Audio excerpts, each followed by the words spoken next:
Peter Mutharika ndizoti tuwapereka executive order number 2 mu chaka cha 2026 yakunena kuti ndi ulamulatu kunena kuti misika motumo mmenemo muikemo mabini mmenemo kuonesesa zonena ukhondo pena paliponse. I think iziru zigwirizana ndi kuti ndi bungwe lija la Gerald Mutharika anyways tionesesa zonena kuti tayili nkaso kumeneko tikambeko ziwiri zitatu komano tiyambe motere nkhani kunena kuti pamene apita Mutharika apita ndekuti kunja ku South Africa kukapanga private business zawo ndi zonena kuti tusizoti anangosiya ndekuti dzikoli basi kuti noti andathana nayo Malawi basi pano ndili kunja ndili ku Jones pano ayi apezeka zonena kuti akupangabe monitor zomwe zikuchitika mu dziko muno ndi atulutsano executive order number 2 kupereka order ndi 2 kuti no zina zake zikwena zichitike makamaka mu chikalata chimene tikuchiona pa screen patupo akuti Republic of Malawi the President State House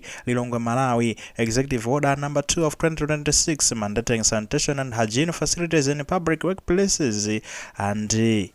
schools. Akunena tuchoncho kuno tuchoka ndithu kwa president wa dziko lino kumene konde ku State House komanso ndikuti ndi executive order number 2 metanenera moja kunena kuti no nkhani zokhuzana ndi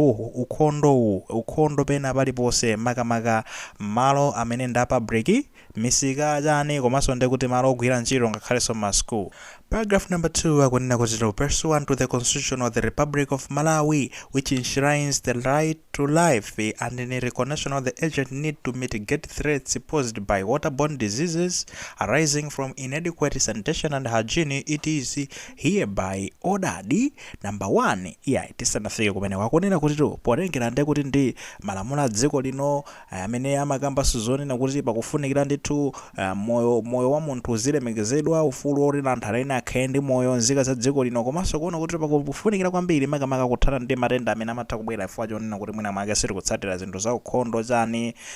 zimene zizi kwambiri zimakondanso machitika ngati palibe hygiene yabwino ndi apa patu kuperekano order kwaperekedwa ma order otere number 1 akunena kuti all public places including but not limited to the markets but depots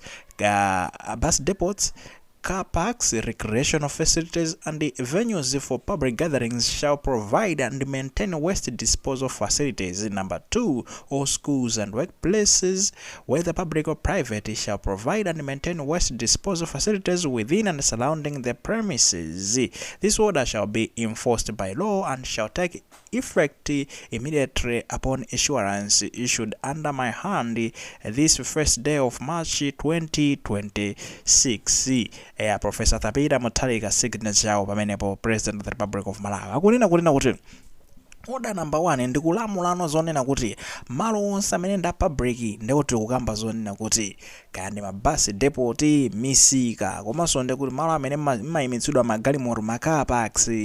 malo ena oti machitika zisangalalo madanko zinjoyi ndi zina zoterozo malo onse amene machitika kandi uholo kandi kuti malo amenewo ndi zonena kuti aonesese zonena kuti ayika mabini moti muzitayidwa zinyalala china chilichonse chili malo make bwinobwino ndikuti anthu akumatha kumataya zinyalala malo oyenerera. Anyways akuti order number 2 ndikulamulanso kunena kuti maskulu monse malo osogwira ntchito kaya ndekuti ndi malo ake kaya ndoti ndi maofesi aboma kaya ndi maskulu aboma kaya ndekuti ndi maofesi a private kaya ndi maskulu a private kumenekonso konetso ayikeso ndithu mabini china chilichonse konetso zono kuti pena paliponse pali malo amene nozinyalala zikhoza kumatayidwa malo amenewo. Ndikulamula order iyi ndipo order imeneyi ndikupereka idzichita kutsatidwa ndi malamulo ukangophwanya imeneyi uphwanyaso malamulo ndipo apa tikukamba zonena kuti yamba kugwira ntchito pomwe ndikungosaina pamene papa ndipo la saina ndi dzanja langa pa tsiku loyamba lineneni la March 2026 ndineyo ndithu Professor Peter Mutharika president wa dziko la Malawi. Anyways ndi dzulo limene lolo I think asananyamuke anali ndekuti atachilemba chikalata chinkuchisaina fa pali signature yawo tikuona to signature yadadatu koyamba tusifande sitimakonda kuiona koma papa ndi signature yawo takuiona ndithu. Anyways mmene moto ndi mmene zakambidwira kunena kuti no ndi order imene apereka why kuti chifukwa cha ndabweresa nkhani imene nkhani yangotuluka makamaka chakumadzulo of course chikalata achilemba dzulo komano changotuluka ndekuti chakumadzulo komwe kuno leroli pamene nayo khangati yapheduka basi pena paliponse mwini wangu funa kukamba nozonena kuti pamene kuchokera kalata imeneyi nkhani zimene zochokera pati zochokera pa initiative imene anabweretsa Mike Gerald Mutharika kuyambatu mu chaka chija ndithu cha 2014 atabwera ndi yawo ija Beam Beautify Malawi Trust ya bungwe lawo lija limene amanoti ntende tikline Malawi pano tiyambe kuthandizanso ndi kuti atsikana tiyambe kupanga chani zambirimbiri thandiza amene akuvutika chani maonaso amenero amachitira ndi chaposa chilapo mpa maloncha amwene chipulani chawo mene atayendere kuti tipanga zotere fans itu inayende kuti kukutra kwa mabiliyoni kumeneko ayina bushiri kuthandiza kumeneko mabanki ndi mabanki kuthandiza zijezo manena kuti komatu amayi amenewa inu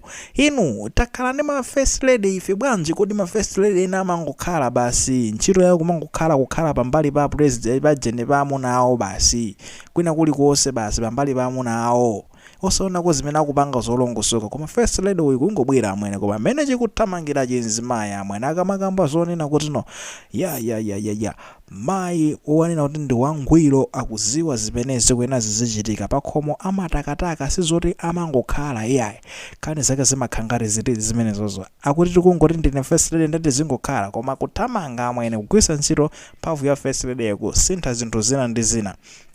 nawo chomwe chimachitika mukamamva zonena kuti no mukakwatirana anthu onena kuti no mukusapotana